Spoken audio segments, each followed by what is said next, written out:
Hey, yes. Musta boy? Okay, good morning po sa inyo. Ngayon po ay almost 7, around 7 AM ng umaga. Ikaw na magsulay. Meron tayong re-rehome. Kagaya nga ng sinabi ko, si Will ay taken na. Taken na ang Will. Yan. Pupunta kami ng Alabang sa may bus station. Doon daw makikipag-meet up si Sir. Okay? Ayan si Will. Katatapos, pinakain ko siya konti lang. Oh, di ko nga na-videohan eh. Tama na, ubos na yan eh. Wala na yan eh. Wala na oh. Ano pa ba? Wala na. Talaga naman ang Will. Nababayain natin Will. Dila.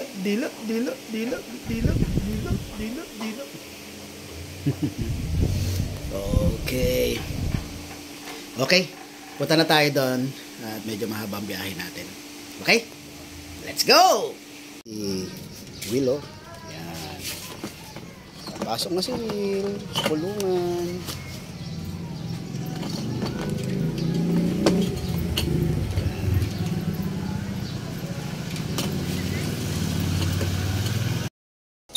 Okay mga boy, bisa tayo.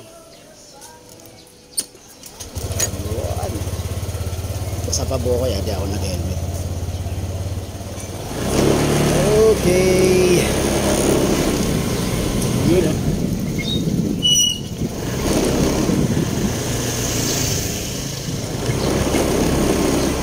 Hindi na ako nagdala ng black box ko kasi hindi na naman ako makakabiyahe doon. Pamadali ako makabalik. Pupunta na naman ako ng Bulacan.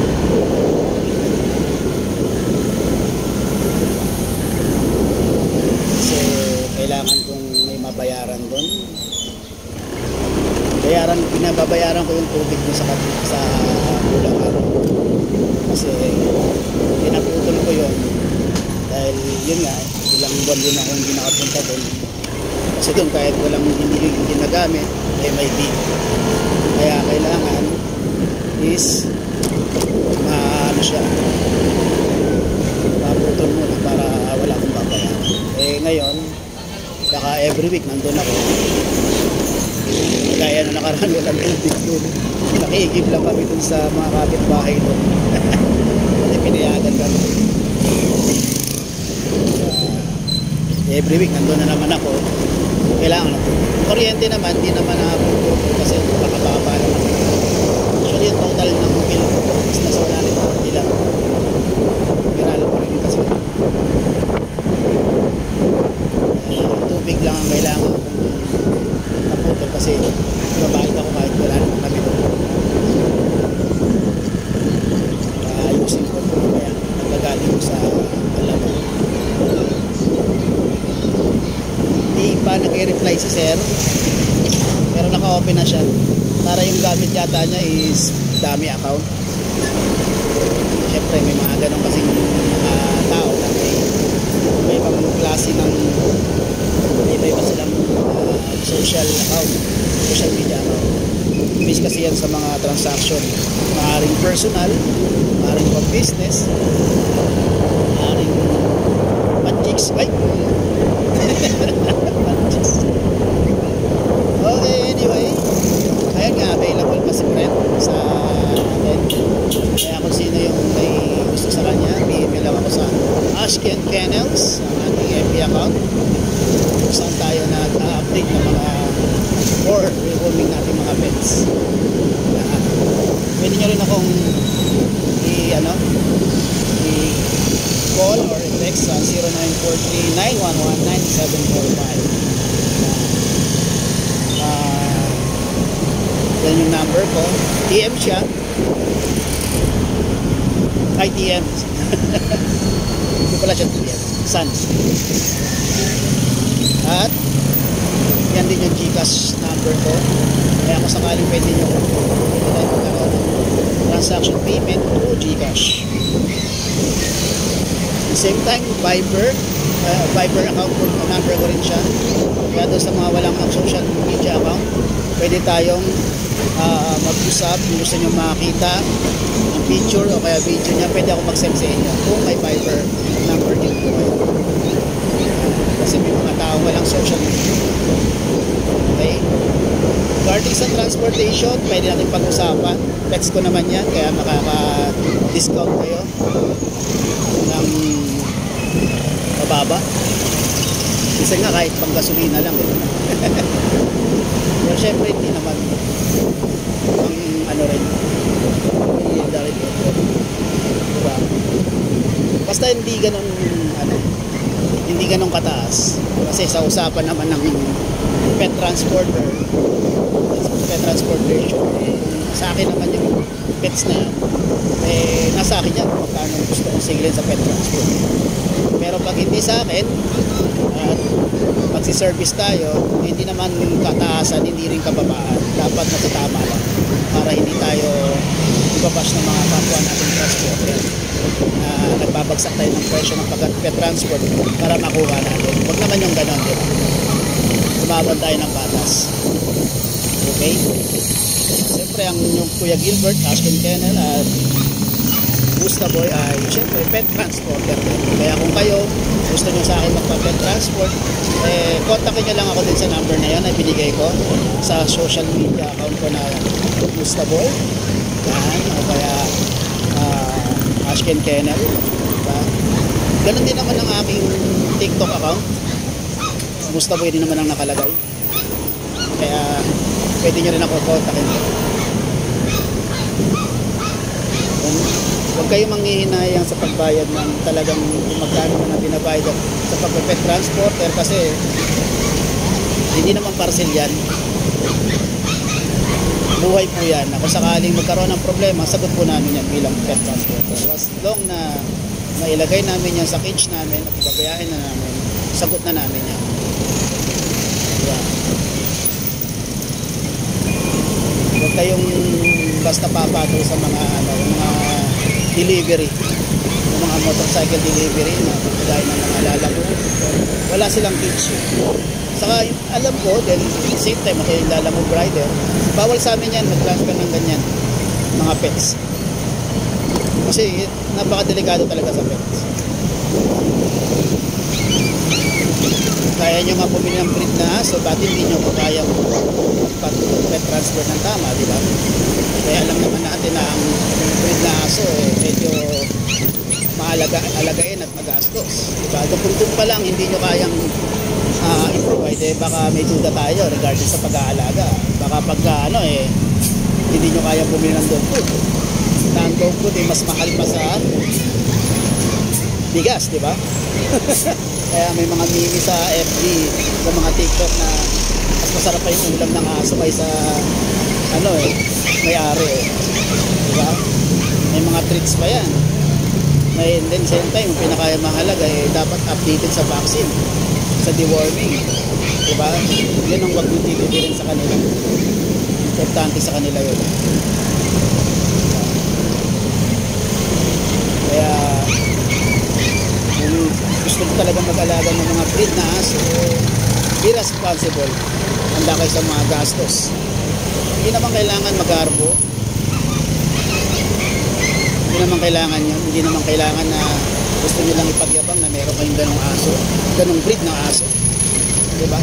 Para masabi yung status nyo na kaya nyo bumili ng mga ganong breed, diba? Alam naman natin na may mga breed talagang sobrang kamamahalan. Pag meron kayo nun, para kayong may cellphone na iPhone. Iba't yung taon to, nakakapagpili ng ganyan mga diba? Pag ganon, talagang gusto nyo yung breed na yun at gusto nyo mag-alaga ng kids. Diba? Ang pagiging for parent naman, ang pagiging responsible for parent, hindi naman yan nasasabi kung ano yung breed na meron kayong mag-alaga. Kahit nga Pascal yan kahit Aspin yan, custom na kaya yung alagaan at kaya yung ibigay yung maintenance, okay na yun. Okay mga boy, mag-helmet na ako at malapit na rin ako sa highway. Nakamadali pa tayo. Okay, may na lang pag malapit na tayo sa Alabang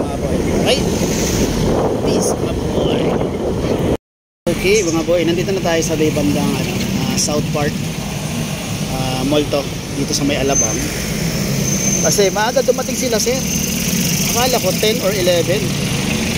Eh bago pa alas 9 or 9 AM is tumawag na sa akin, nasa Alabang na raw sila. Sabi ko sir, maglibang-libang muna kayo. Ayun nga, napunta sila dito sa may South Park, yan, mall. Ngayon, nasa Starbucks daw sila. Sa may parking area. Kaya pupuntahan natin sila. So, okay mga boy. Nayata ako mga boy. Tanong-tanong ako. Ang hina ng signal dito. Ng TM. Hindi ko alam kung malakas ang signal ng Smart. Dito pala sa kaya to Robinson kung Starbucks coffee. Nandun kasi sila sa Starbucks eh. Check na lang natin si sir. Ayan, si Will po. Yan yung vaccine niya. Resibo. May resibo talaga yan para katibayan. Sunod niya is July 29. Tapos isang linggo siya or 5 days na hindi pwedeng paliguan. Then yan deworming niya or purga schedule siya next week. Ay, nitong week sir, kasi ano ngayon, di ba? Merkulis ngayon. Hindi, next week na lang po. Yan. Sa 29 isa? Opo, sa 29 po. Kahit 4 lang sa amin kasi 4, okay na yun, kompleto na yun. Pero sa iba kasi, pag susundin mo yung vet, aabot yan ng 7. Meron silang mga tinatawag pang kennel cap. Ito sir, Tapos, ito pa yung konti lang kasi pinakain ko kanina. Ilagay sa tubig. Then ito yung pagkain niya. After 1 hour sir, pwede na. Okay, kunin ko lang si Buti yung ngayon lang uminit. Kanina muulan eh. Ay sir.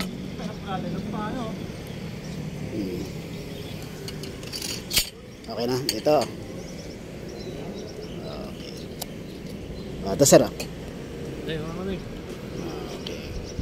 Yan. Okay. Mamaya ka na kumain na marami.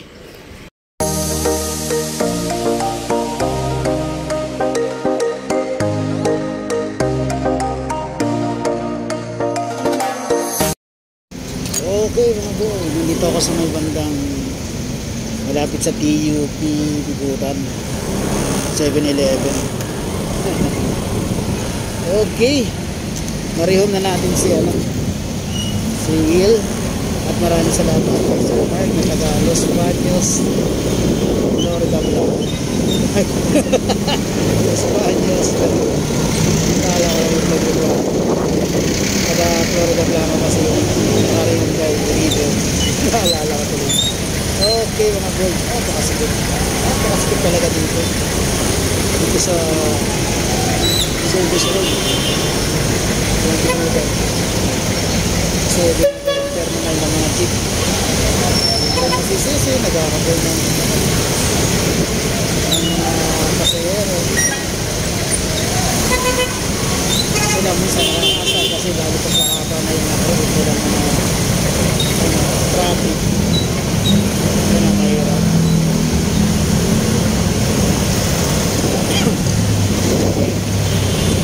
Pasok na tayo ng Light Highway.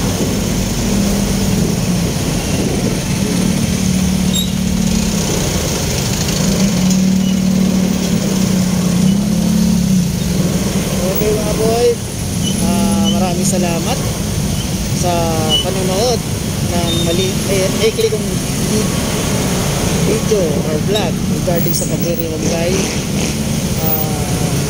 Will. Siyempre, don't forget to subscribe to my YouTube channel, Musta Boy, kung saan tayo nag-upload ng mga video regarding sa pag-update sa mga sellers sa pet markets, sa Bukawi, sa Malabon, sa Grotto. Yan. And then, kung ano-ano pa yung mga ina-update natin na rehoming. Yan. Kasi yung ating pagpapabaksing sa mga friends natin sa Facebook ko ilalagay. Ina-upload dun sa Ask and Kennels. Please follow. Siyempre. para makita niyo ang aking mga available na pets.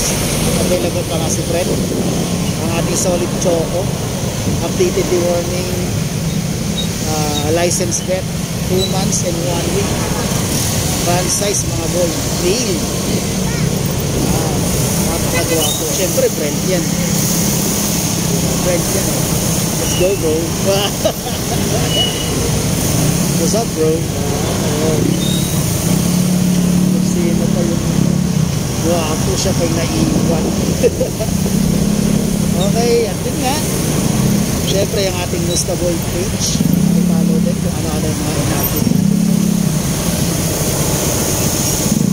At nag-update nga tayo ng panaybago nating newborn puppies, 3 babae at 2 lalaki. At kung sino man yung nakakaibig doon, don't forget, don't worry kasi every week i-upload ko yung development nila para kung sakali magustuhan nyo, syempre ano lang, PM lang nga ako sa Ashton Contents.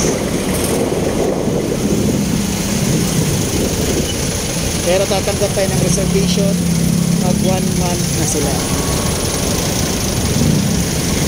Siyempre, before natin ilabas yan, siyempre, kailangan ipabaksin natin kahit isa, kahit in 1.